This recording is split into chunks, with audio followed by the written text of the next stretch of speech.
Namaste.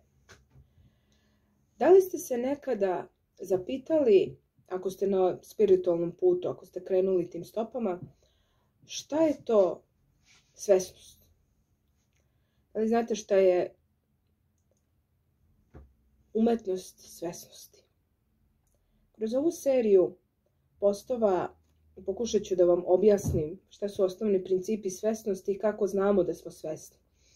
Tako da, hajde da zaronimo u to. Prvi princip svesnosti je ja sam. Pogotovo ovde u našim krajevima često govorimo ja sam ovo, ja sam ono, ja sam ovo, ja ću tebi ovo. Da li ste se nekad zapitali šta je to? Da li znate šta je reč jaspe? Reč jaspe na hebrejskom znači Bog. I zbog toga često čujete da su Srbi, generalno ljudi sa ovih prostora, Božji narod. Pa to je razlog. Zato što ni u jednom jeziku ne postoji reč ja sam koja zvuči baš kao jaspe.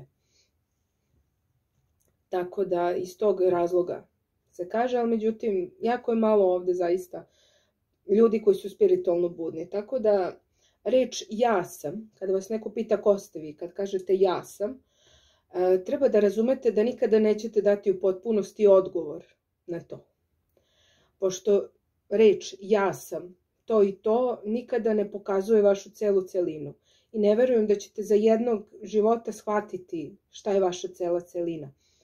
Vi ste u ovom momentu, kada kažete ja sam doktor, ja sam umetnik, ja sam učitelj joge, ja sam učitelj reikija, ja sam sestra, ja sam brat, ja sam ćerka, ja sam majka, ja sam otac. To su delovi vas. To su neki delovi u nekom univerzumu koji postoji u određenom vremenskom razdoblju.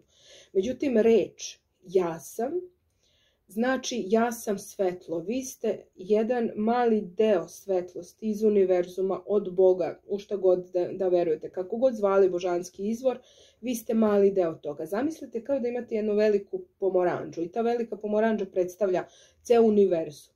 I vi ste jedna mala kriščica te pomoranđa koja je spuštena u fizičko telo i ona se nalazi tu negde. I vi ste male kriške, uzmete još jednu krišku pa je stavite ovde, pa je stavite tamo, pa stavite ovde. Ne postoji separacija, ne postoji tačna podela.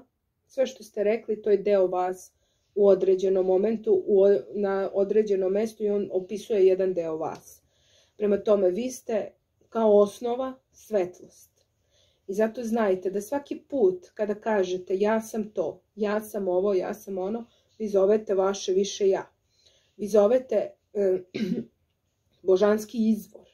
Tako da vodite računa i zbog toga sve prakse, energetske prakse govore da budemo smireni, da lepo i ljubazno govorimo sa sobom. Pobogu, vi pričate sa božanskim bićem.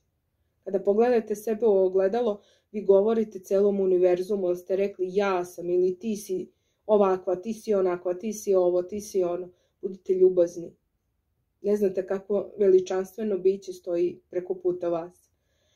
Tako da recite tom biću nešto lepo. I svaki put kada vas neko pita ko ste vi, lepo je reći ja sam onaj koji jesam.